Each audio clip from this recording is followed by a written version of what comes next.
welcome to the magical kingdom of the Grifferaie. We've had an interesting week. It's been a magical week. In fact, we're going to call this episode The Magical Week. Now, by the way, if you listen to our intro music, you will have noticed that all the music this season has come from Handel's Messiah. And there's been all kinds of titles. He will not abandon his soul to hell. Yeah. Every valley shall be, made exalted. Lots of hidden meanings. So check that out if you're interested. But today with the Hallelujah chorus, because this was the great week. There were so many things that got done. Yeah, it was crazy. It was crazy. And so we had 8 friends here, mostly from the United States. And the crazy thing is we even didn't know each other before this started. We hadn't officially met in person. No.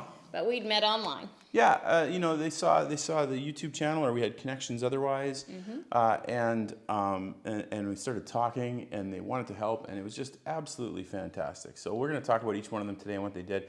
But they came out here for a week, and we got so much done. Wait until you see. Yeah. Right now you can see behind us. Perhaps you can see the windows are clean. Sparkling. We've never seen them this clean. And so we have some old glass that's really wavy, kind of like a Monet picture. Beautiful glass. And when they're clean and sparkling, Yeah, it's absolutely incredible. So we're gonna walk around. We're gonna rock around the property and show you some of the stuff we got done, and intercut with some videos of the work. But enjoy our magical week and rejoice with us. So we had 8 people join us. First of all we had Paul and Annie Walter, and they came to us from Wisconsin. Very excited. They are lovers of old buildings, and they're concerned about the kingdom of God, and they're just been great friends to the Château, and so we're super thankful to have them. They're also good at stuff, which was cool. And then they started to recruit folks, and they had some friends who are actually from Illinois, but we call it Wisconsin. They're actually Illinois. And Joe and Mary, and then their kids Aaron and MJ. And so they were with us for many days. The 4 of them, they did a great job, all kinds of work. And then we had 2 friends from Briarcrest. We're Canadians, and we went to school in Canada. And there was a couple, James and Corinne. Did I get that, Corinne? Did I get it? They live in France, and they're missionaries here. She's French, he's Canadian, and they saw this. They saw about our chateau on YouTube, and they said, "Hey, we'd love to come and join." So they drove all the way here. They drove 10 hours. Okay, so one of the most exciting things about the work that was done was our windows, because when you go up into the 12e etage, you realize that there are some windows that are in very bad shape, and so we were blessed that Paul came with a passion for windows. Where did you develop this passion for windows? Working on my twin brother's house with 67 multi-pane windows. Yeah. And we figured how many? What did we figure? 200 or At something? least 200 windows in this house. I did 29 on the 3rd floor there. Yeah, were you fearful for your life? No, not really. I've been in worse working conditions. It is high, but there's that great gutter out there. I was fearful for your life. Look how small he looks in that window. Oh my goodness. I'm 6'3", and I could stand up in most of the windows. There's Annie. You're getting that thing nailed right on the line. Yeah. Living on the edge. Whoa. Yeah. Anyways, and this is great. James jumped in too. You guys were both. Yes. Not only did you paint, but there was some window repair. There were some window parts that needed to be. Leslie trying to spy on us. Right. Yeah. In the most beautiful shop I've ever worked in. Rosebush growing into the shop. Right. Through the wall, probably. Through the wall. By the way, one time we came down there, there's a big pool of water just came from somewhere. But no, this is exciting. So it's not fine carpentry, but it'll do the job for now. Oh yeah. And, it was amazing to see how the windows were made originally, to see earlier repairs. They've been here for 160 some years, I think. Yeah, it's really quite something. So lots of fun. This is just a huge win for the Château, because now some of these, again, even though we'd put all like 46 panes in earlier, there are still windows that just had a board on them or had significant gaps, and those. Rot. Yeah, and look at how great that looks. Yeah, that's Leslie was. Well, I think I already say this in the next clip, but I mean it looks just absolutely terrific. So, we're loving it. Okay, so there's a couple things you're going to notice in this picture. If you look up right at the top floor, one thing you will not see is the big, huge lights. Those 2 big lights. In fact, not 2. There's 5 around the Château. Yeah. They were effective for what our former owner needed. He needed to put light on the property, but they did not look nice. And seeing them gone, it just adds to the beauty of this place. Also, notice how great the windows look. They're all painted. Leslie was joking earlier that it's like the third floor windows now look better than any of the others because they're freshly painted. Yeah, it makes the second floor look a little shabby. We're going to have to get on that. Yeah, so just absolutely wonderful, absolutely wonderful. So our friend Aaron did a lot of jobs. One of the jobs he did was he power washed these back steps. And it's incredible. They went from gray, black, to really quite white. So it's the whole chateau looks much brighter than it did before.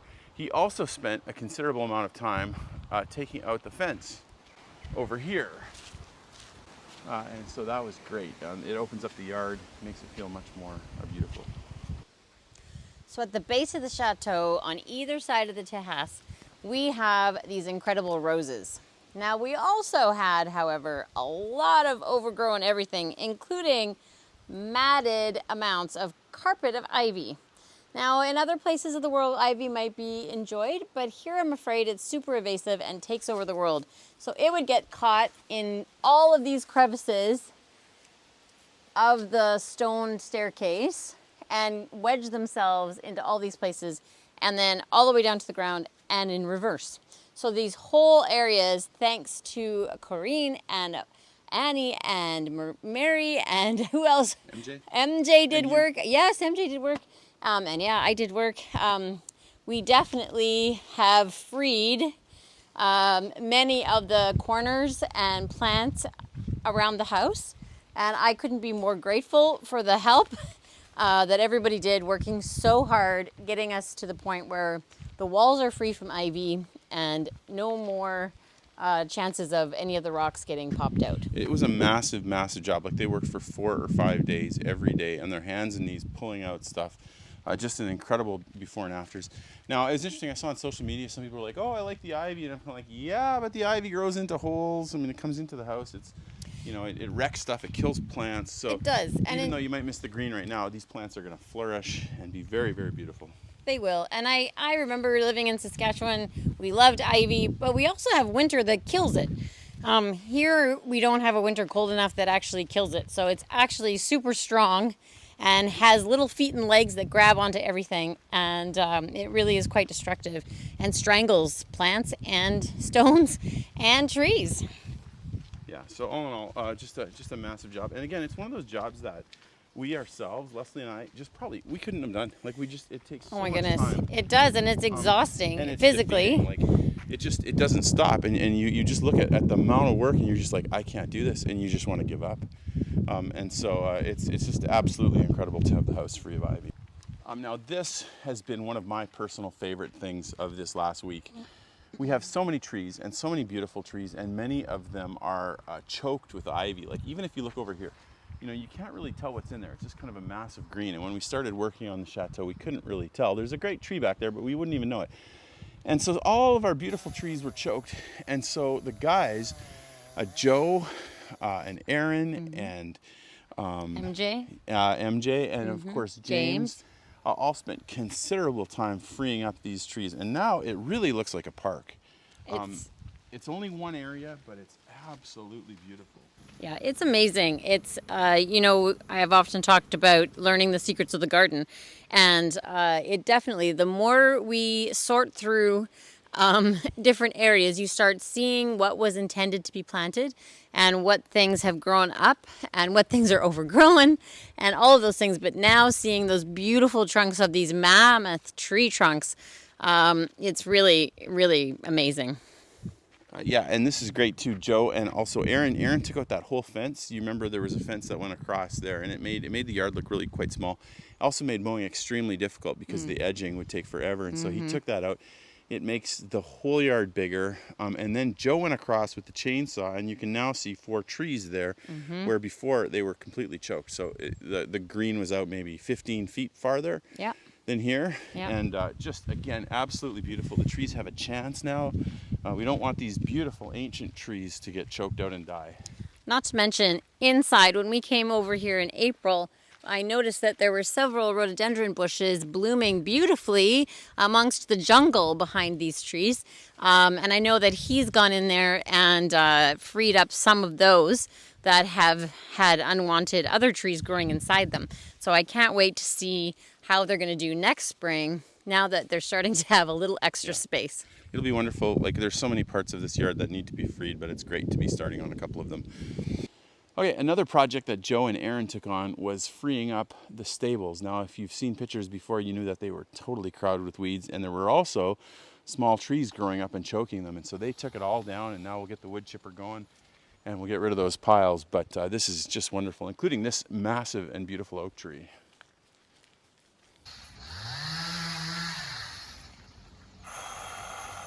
There are so many beautiful trees on this property, and so many of them have been overtaken by ivy and weeds and brambles. This is another example.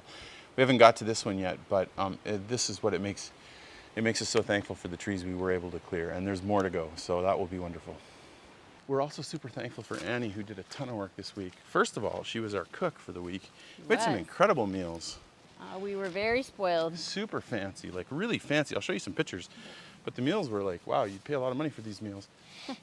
And not only that, so that was a big part of her week, but today she was out here pressure washing and sweeping out this entire restaurant.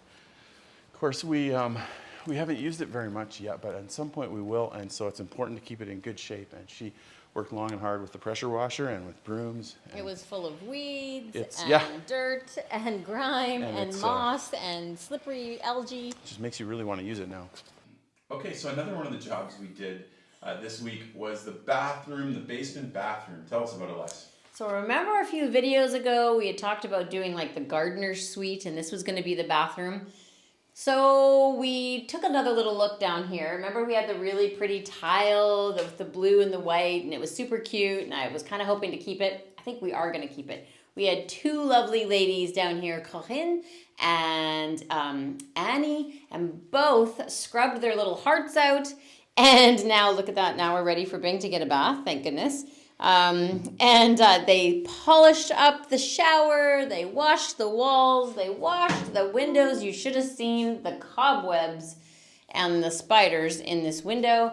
Now it is sparkling clean, and I think all we need now is a new toilet, a vanity, a mirror, and a light, but that we can handle. So one of our guys, Joe, he worked really hard on these two rooms. So next door to the bathroom, we have two adjoining rooms, one with a fireplace that we still need to try to do something with. But it kind of feels like a little bit of a living room, and an adjoining door that takes you into a bedroom. So he worked very hard sweeping and washing and disinfecting and all these kinds of things, trying to get things a little cleaner so we can finally get to the point where we can paint. This tiny little piece I think is fun too, and maybe it'll be a closet. I don't know what it'll be, but I think it'll be cute.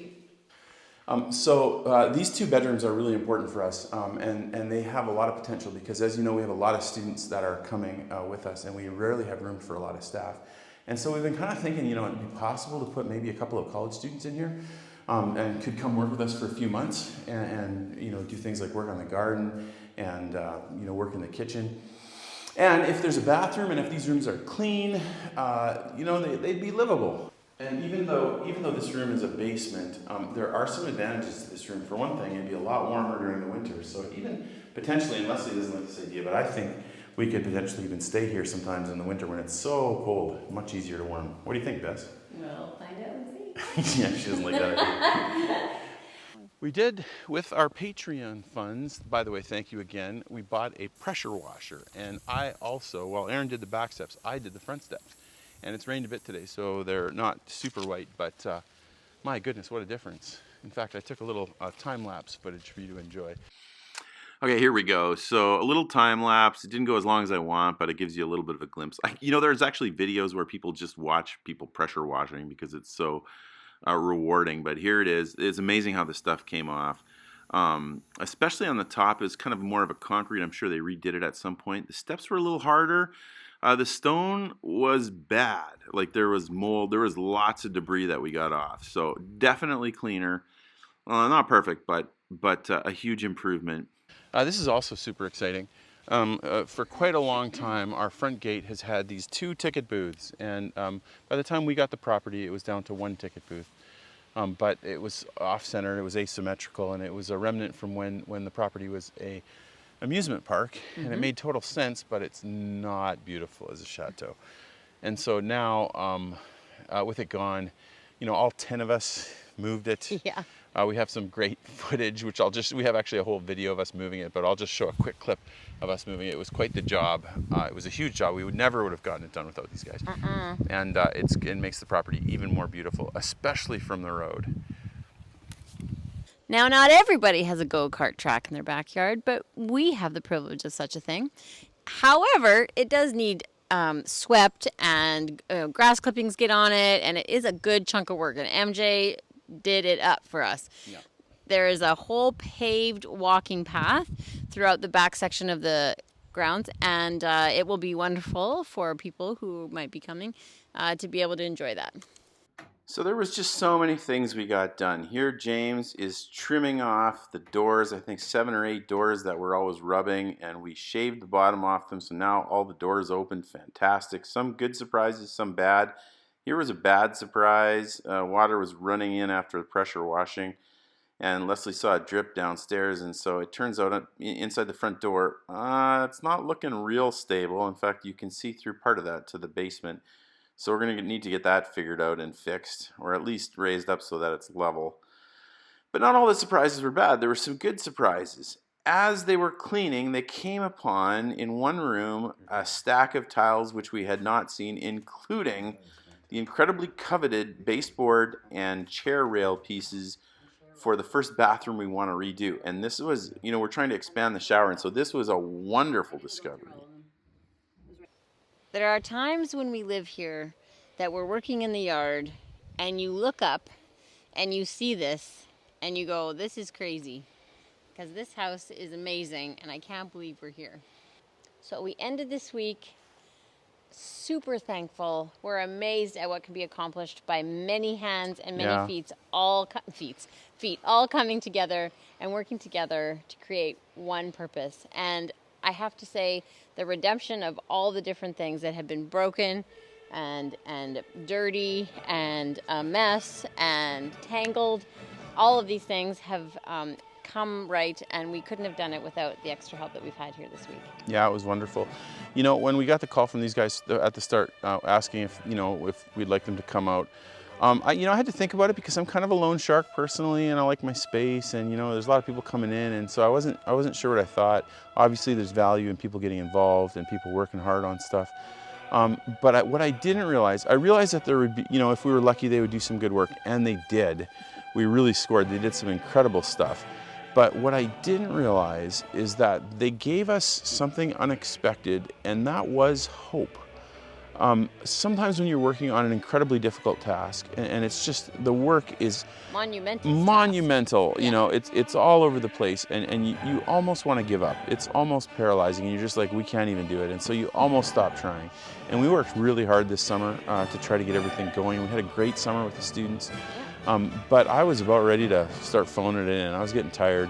And then all of a sudden you see these guys, and they're working and they're buzzing and they're getting stuff done, and it's invigorating, and it makes you want to redouble your efforts and get into it. So I deeply appreciative to all of our guests, and so I want to say thank you for them, and thank you for watching this video today.